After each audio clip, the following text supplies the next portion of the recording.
Hello, I'm Mariana Siciliano, and I'm an educator in public programs and creative practice at the Met. I'm delighted to welcome you to our series, Insider Insights, which offers a closer look at objects across the Met's collection and special exhibitions with museum experts. Today, we'll be joined by Elena Kanagy-Loux, a collection specialist in the Rottie Textile Center. Elena will be sharing more about lace in the Met's collection, which was actually the first textile to be collected by the museum in 1879. In addition to being a lace historian, she's also a lace maker herself, so it's very exciting to have her with us and to have a chance to hear her perspectives. Elena, thank you so much, and I'll hand things over to you. Thank you so much for the introduction, Mariana. I also want to thank Sarah Lawrence and Elizabeth Cleland of the European Sculpture and Decorative Arts Department, as well as the Rottie Textile Center's supervising curator, Amelia Peck, for supporting this presentation. Today, I'm going to talk to you about the origins of the lace collection at the Met, as well as introduce lace history and some lace making techniques. Although it may come as a surprise, lace was one of the foundations of the Metropolitan Museum of Art's textile collection in the early decades of the museum, and now numbers over 5,000 pieces. Members of New York high society, such as Mrs. John Jacob Astor and Mrs. J. Pierpont Morgan, were avid collectors of lace, often donating their collections to the museum. A 1932 Fortune magazine article on famous lace collectors from the previous century proclaimed, quote, "Lace is to his wife what Rembrandts are to the US financier," unquote. In 1906, the Met opened a lace room to showcase 700 pieces of lace from the collection. Due to its immense popularity, by 1917, it was reinstalled with all 3,000 pieces of lace then in the museum's collection. Francis Morris, then the textiles curator, wrote in the Metropolitan Museum of Art Bulletin that the new lace gallery was intended, quote, "not only to give pleasure to the casual visitor, but as well to be of service to those who desire to study the fabrics from a technical or an historical standpoint," unquote.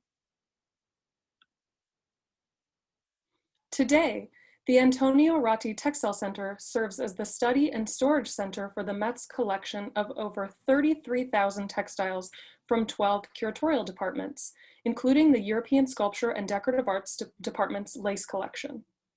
Although we are currently closed to the public during the pandemic, we typically provide access to textiles not on view in the museum's galleries through public research appointments. The predecessor of the Antonio Rottie Textile Center, the Textile Study Room, opened in 1910 under the direction of Francis Morris, who I will talk about shortly. The Textile Study Room offered the public unprecedented access to the collection and allowed individualized study of objects that would otherwise be kept in storage. Like the Rottie Textile Center today, it welcomed not only established designers and qualified researchers through its doors, but all members of the general public with an interest in textiles, including some elementary school children. Textiles curator Frances Morris was the first woman to be employed in a professional role at the Metropolitan Museum of Art. Originally hired to catalog the famed Crosby Brown collection of musical instruments in 1869, by 1907, her responsibilities expanded to include textiles as well. In 1910, she was given the official title of assistant curator and took charge of the newly opened Lace and Textile Study Room, after which her focus would permanently shift away from musical instruments. Although Miss Morris, as she liked to be called, had no formal training in textiles, she became a respected expert in the field and published widely on lace and other textiles. So what is lace, anyway? Although lace is generally defined as a textile in which the vacant areas define the pattern, traditional lace can be divided into two types, bobbin lace and needle lace. Despite their technical differences, both techniques emerged around the same time period, between 1490 and 1500, and their explosion from simple narrow edgings to some of the costliest and most desirable accessories ever produced progressed in tandem. The precursor to needle lace, pictured here, was embroidered lace, wherein a design was traced onto plain weave linen fabric, areas of the material were removed via cutwork and drawn work, and buttonhole stitches were worked back into the voided areas. As the designs grew in complexity, the voided areas became larger and required an increasing amount of discarded threads. In a period when making simple linen fabric involved growing flax, processing the fiber, spinning it into yarn, dressing the loom, and weaving it by hand, wasting any amount of thread was costly. Frugality is often the force behind creative innovation, and eventually the fabric base was done away with entirely, and the stitches were worked directly onto a parchment pattern base, as you can see here. One early Italian lace technique, punto in aria, literally translates to, quote, stitches in air, as the stitches do not pierce the pattern base. To make needle lace, the pattern is traced directly onto the paper base, and the outline threads are laid down around the motifs and tacked down with couching stitches. Then, buttonhole stitches are worked between the outline threads to fill in the pattern. When the work is complete, the pattern can be flipped over and the couching stitches removed to free the lace. Bobbin lace evolved out of passementerie techniques, a type of braiding that became so complicated that individual threads were wound around wooden bobbins to keep them organized. Early bobbin lace is relatively simple, as can see in the earliest pattern book for bobbin lace, La Pompe Opera Nova, published in Venice in 1557. Thanks to the proliferation of pattern books during the Renaissance after the invention of the Gutenberg press, lace-making techniques were able to spread quickly across Europe. Here is a photo of bobbin lace in progress. Bobbin lace is worked in pairs, which are crossed and twisted to follow the pattern below. A pin is then inserted to secure the stitches, which can be removed as the lace maker progresses down the pillow. Given the popularity of collecting lace, it is perhaps unsurprising that the first collection of textiles to enter the Met's collection was predominantly made up of lace. Combining cutwork, needle lace, and bobbin lace techniques, this piece of lace is part of the McCallum collection, which was originally exhibited at the Metropolitan Museum of Art in 1877. A New York Times article published on April 13, 1879, describes the McCallum collection as the most complete ever gathered together, which was begun as a labor of love by Mrs. Andrew McCallum during her travels across Europe with her husband. Numbering about 300 pieces, the McCallum lace collection was purchased for the museum in 1879 by Anna Clinch Cook, the daughter of a wealthy businessman and active member of the New York art scene.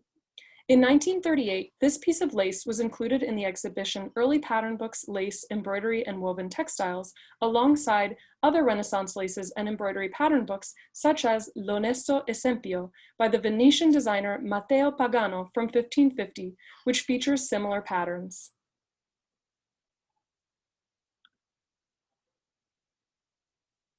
One lace collection of particular fame is the Blackbourne collection, started by Anthony Blackbourne in 1850 and carried on by his son Arthur Blackbourne in London.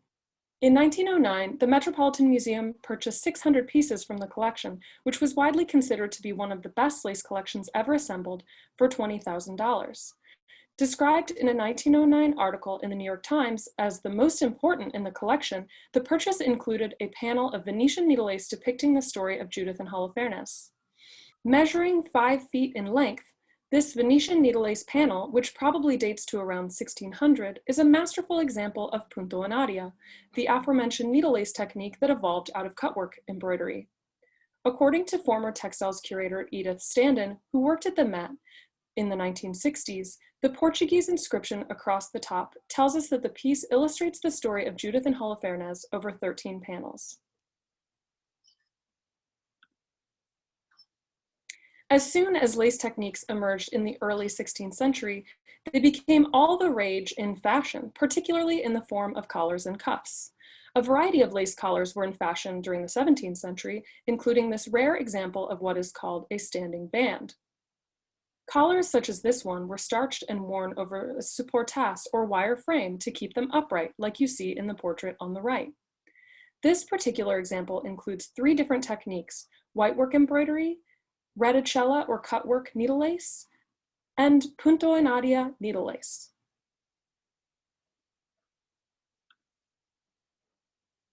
Another type of lace collar that came into fashion in the 17th century was a rebato, in which the supportas or wire frame of the collar was directly built in. This rare extant rebato from the museum's collection is trimmed with bobbin lace made in metal thread, making it an especially luxurious example. Perhaps the pinnacle of historic needle lace techniques came in the 17th century style of Venetian gros-point needle lace. The stitches are built up over many layers with a smooth surface that was often compared to carved ivory. And gros-point needle lace is often depicted in busts of the same period, as it translates so well into the medium of sculpture. Lace historian Pat Earnshaw has estimated that the finest gros-point lace includes as many as 6,000 stitches per square inch.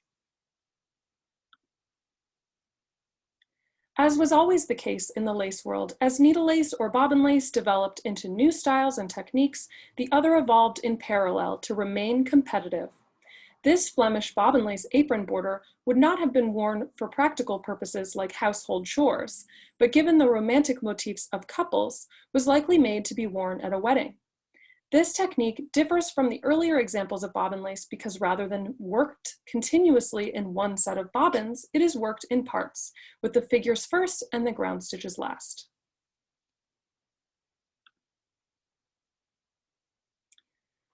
Lace of the Low Countries, now Belgium and the Netherlands, was particularly renowned for its use of very fine linen thread, which was spun by hand.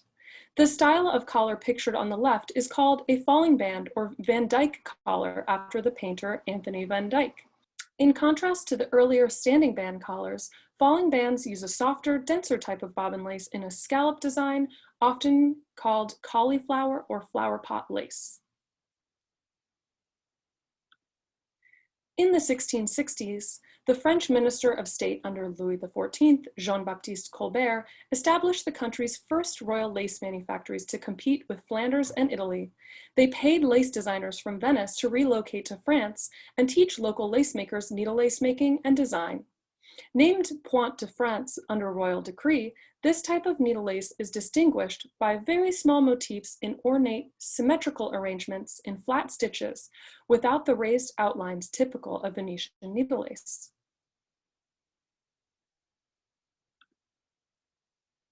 Beginning in around 1689, cravats became a fashionable lace accessory associated with men's dress, as formerly lace collars had been, for the most part, gender neutral. This cravat is made using the aforementioned part lace technique in a style called point d'Angleterre, which is believed to be named for the country to which it was exported rather than where it was made.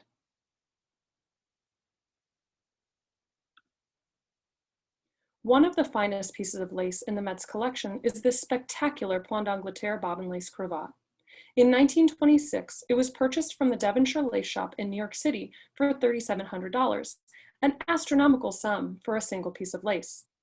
In arguing for its purchase by the museum, one decorative arts curator wrote that there was no piece of Brussels work in any museum that can compare with this in quality and in the charm of its composition. Although this connection has not been proven, the cravat is said to have been made for the Austrian Empress Maria Theresa, before being given to her daughter, the French Queen Marie Antoinette. It was later passed to the Marquis de Chabert, a French admiral and astronomer, after which it descended in his family and ended up at the Devonshire Lace Shop. The possibility of this association is supported by the crown at the center, resembling the Austrian archducal crown.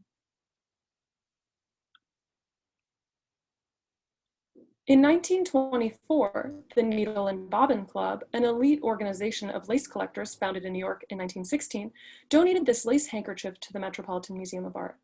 The use of the royal monogram of King Leopold II and the repetition of the crown motifs suggest that this handkerchief was made in celebration of his ascent to the throne in 1865.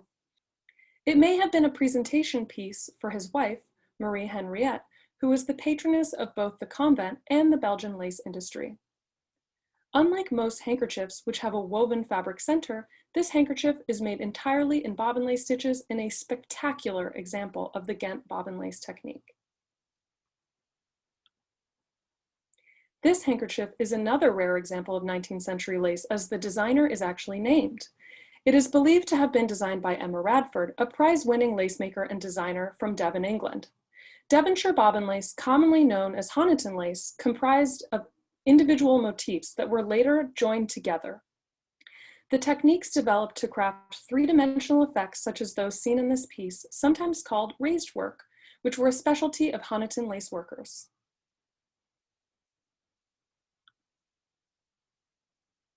Another important lace collection was the Nuttall collection of Mrs. Magdalena Nuttall of Tunbridge Wells, England, which was donated to the museum in 1908 and includes around 1,000 pieces. It is interesting because it includes a number of pieces of lace from Mrs. Nuttall's travels around the globe to far-flung places such as China and Madagascar, which are not typically considered lace-making regions.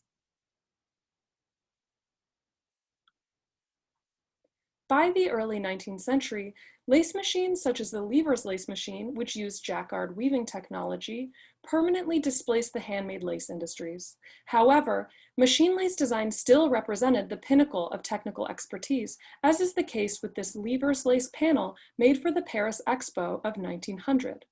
It includes motifs of railroad trains, telegraph poles, electric lights, and hot air balloons, which alongside the Lever's lace machine itself represent the peak of technology. If you're interested in seeing some exquisite pieces of lace in the Met's collection up close, do check out the 2020 exhibition, Making the Met, 1870 to 2020, which features textiles from departments across the museum. Thank you so much for having me, and I hope you enjoyed this presentation.